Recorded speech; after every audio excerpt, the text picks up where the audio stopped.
Good morning, DC Ranch golfers. This is Dick Highland on March the 30th, and we're delighted to be able to work with Fadon again. So I'm going to go over a couple different topics. I'm going to end with some golf instruction because I've been asked by a couple members, why don't I do that, knowing that that's my background. So we will in just a minute. I was also asked to keep on keeping on with the Pride of Membership program and talking about it because it seems like we're getting a little bit of traction, but not 100%. So we want to make sure that everybody understands that it's our responsibility as a golfer to rake our bunkers as smoothly as we possibly can. I mean, it's just really, really disrespectful to the rest of the field when we don't rake our bunkers, and there's no reason why we can't. It just takes a little bit of time, a little bit of elbow grease, and we can get it done the right way. And fixing ball marks, how many times do we have to talk about this, that your ball mark is not going to be where your ball ends up. It's going to be probably 15 feet away because the greens are kind of firm and the ball rolls out, unlike bent grass greens. So look for your ball mark and others short of where your ball came to rest. And then when we replace our divots and put sand and seed in there until further notice, we pat it down so that it's level so a ball can roll over the sand and seed. And then, of course, we want to talk about our pace of play. And you need to bear in mind that when you stop at number 5 and you stop at number 9 and you stop at number 12, that takes a little bit of time, but that doesn't relieve you from the responsibility of playing in under 4 hours. So let's keep that in mind. The better the pace of play we have, the happier golfers are. So we want to make sure that we do our part.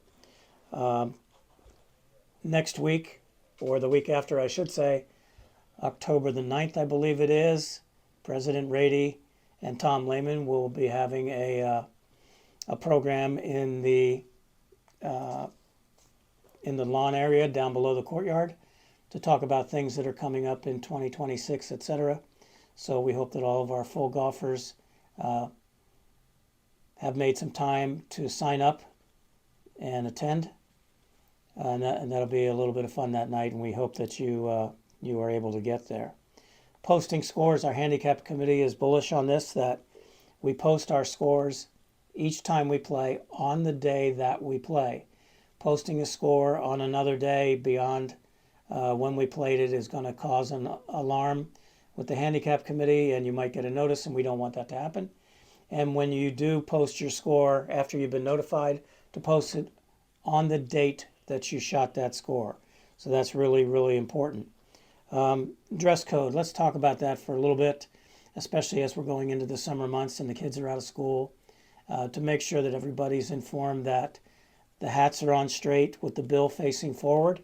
That includes adults and kids and the guests, and that the shirts are tucked in with a collar and sleeves. We can't be playing in gym shorts. We can't be playing in sleeveless basketball tops. We can't have the hats on backwards. We need to dress like little ladies and little gentlemen, and we ask the parents to police that, not have the staff do that, although we will do that if we see that it's a common occurrence. Some have asked us about overseeding dates. They haven't been 100% defined just yet. It's going to be somewhere around where they usually are, starting on the third Monday in September, and then we would reopen on the third Monday in October. And then if that changes, it might move to where we go the fourth Monday in September and reopen on the fourth Monday in October. But we will confirm these dates as we move forward and they are approved. So that's what we know about the overseeding. As far as golf instruction, we have been asked to talk about golf instruction, and I'll do a little bit of a session in here and a little bit outside. So if you're asked what the most important things for you as a golfer should be, I would tell you that based on my years of working with the Golf Digest schools and the Nicholas Flick Academies, and Jim Flick was a longtime top 5 instructor in the game of golf as recognized by Golf Digest for probably 45 years, of which I knew Jim for 35 years when I was hosting his schools where he was the lead instructor. Obviously, your hand placement is the most important thing you need to take care of, because if the hands aren't placed on the grip end of the club properly, then the likelihood of the club head coming through the impact area squarely is remote. And you're going to think that there's something wrong with your swing when that's not it at all. It's how you're placing on your hands on the club so that the club face will return to impact squarely.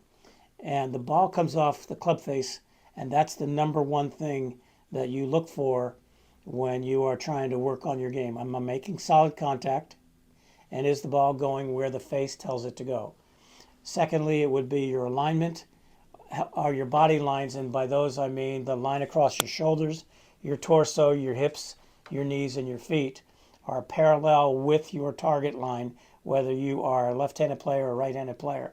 When we start maneuvering our body alignment to where if our target is at 12 o'clock on a clock, say, and you align to the right at 1 o'clock or 2 o'clock, then your natural swing shape would be to the right, and you're going to have to manipulate and maneuver your body in order to get the club face and the club squared up at impact, and that's going to be very, very difficult for you. So make sure that your alignment is parallel with your intended target line, and the club face will be aligned so that you can hit it squarely. And if you want to hit it right to left, it goes from 1 o'clock to 12, or left to right, it goes from 11 o'clock to 12 where the flag is, and it's pretty easy to get done.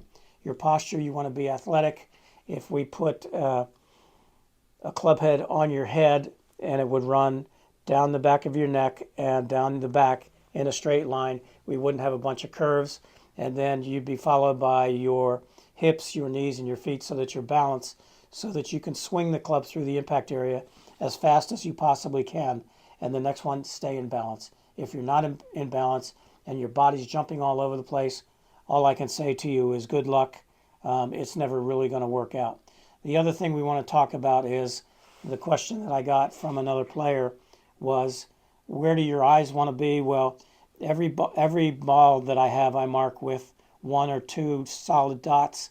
As I was working with an optometrist, and he said, yes, the line is helpful when you look at it, but some people get so mesmerized trying to get the line on your putting line. So I just use, at his recommendation, 2 lines, so I'm not distracted by getting a line there. As long as my eyes are fixed on either 1 dot or 2 dots of a bright color, then that's easier for me to get my ball started on line. So just a couple little tips for you.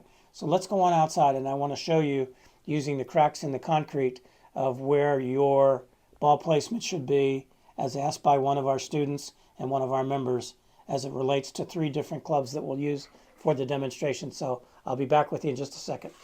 So I really wanted to do this next demonstration outside so you get a better sense of where your ball placement should be, where your feet should be relative to the club that you've got in your hand. And I'm sorry I can't demonstrate with 2 hands. I've got this boxing glove on my left hand.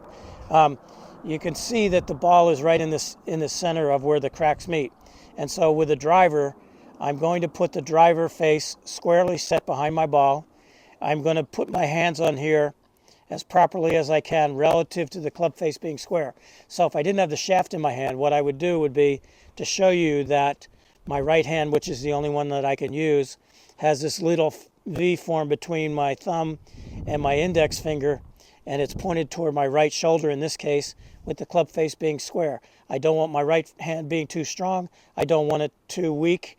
Even though I set my club face squarely, I want my hands on here properly when the club face is set squarely, and I adjust to the length of the shaft.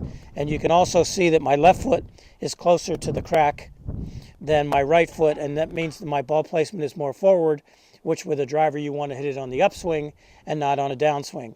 And then as I move to a middle iron, and this would be my 5 iron, now I keep my ball placement in the same spot, and I'm now going to move my feet so that my ball placement is slightly more forward than it was with the driver, and the handle of the club is right at my belt buckle, and you can see that the shaft is ever so slightly in front of the club face so that we can have the club face swing down into the impact area, and with the loft of this club, the ball is going to roll up the face at the appropriate amount of loft and you have determined how much distance you need with the 5-iron, and so it's going to go up in the air nicely, and it's going to stop right in the middle of the green near the flag. And then lastly, we go to a more lofted club, and this shaft is even shorter yet. This club will fly a little bit shorter. Not the club will fly. I don't want you throwing clubs, but the ball will fly a little bit shorter than the 5-iron, and certainly more with a little less distance than with the driver. So I'm going to set it squarely behind my ball, and I'm going to have my feet to where the ball is a little bit more so back in my stance than it was with the 5-iron, and certainly with the driver, so that we can hit down into the impact area. The ball will roll up the club face, a greater loft than what we had with the 5-iron, and it'll go a little shorter, a little bit higher. And a lot of this is helped by the fact that I've got the ball in the more so the back of my stance, as indicated by the fact that my right foot is closer to this crack than my left foot. So just a couple little points. You don't want the pitching wedge way up in the front of your stance and you're trying to hit down on it. That's not going to work. And you don't want the 5-iron way back in your stance. You'll never get it up in the air. And then lastly, with the driver, you don't want the driver back in your stance. You're going to hit down on it, and it's going to come off the top of the club and go straight up in the air. So be careful with your ball placement, and we think you'll see better results. Okay, folks, hopefully you got a little bit of fundamental information about your ball placement so that when you go play, you can put some clubs on the ground like we had cracks in the pavement and use them to help you. Lastly, I want to tell you that people were asking me who all can instruct here at this club. Well, what I can tell you first and foremost is all of our professionals who do teach are PGA certified. You cannot be an instructor here at this club without that certification. It is fundamental based. It's not going to be some, well, this is the new kid on the block and this is what we're going to teach. It's going to be basic, fundamental information that has lasted the test of time. So that starts with Cody Barden, and Cody comes to us with background with Golf Digest schools and Nicholas Flick Academies. Most recently, he taught in Cabo San Lucas, a great place to play golf, wouldn't you think? And he's been with us for over a year now. And Cody is certainly a capable instructor. I've worked with just about all the best that you can work with. And certainly Jim Flick was my model. And Jim was a best buddy of mine before he passed away. But he was one of the top 5 instructors in the game for about 40 plus years. And he got me my start. And everything with Jim was simple. It was fundamental, tried and true stuff. And then Jason Walters with us. And Jason also spent some time with Jim Flick up at Desert Mountain during his years there. And then we have Jerron. And we also have 2 gals who are qualified professionals who do teach. And one would be Courtney, and the other would be Allison. So Matt is also new to our team, and he is certified as well. So last but not least, I need to mention Justin Jester, who is a quality instructor, a very, very good player in his own right. So we've got 6 instructors you can count on. Please let me know if you've got any questions, comments, concerns. But let's get you out here understanding how you can play your best golf with quality instruction. Thanks so much.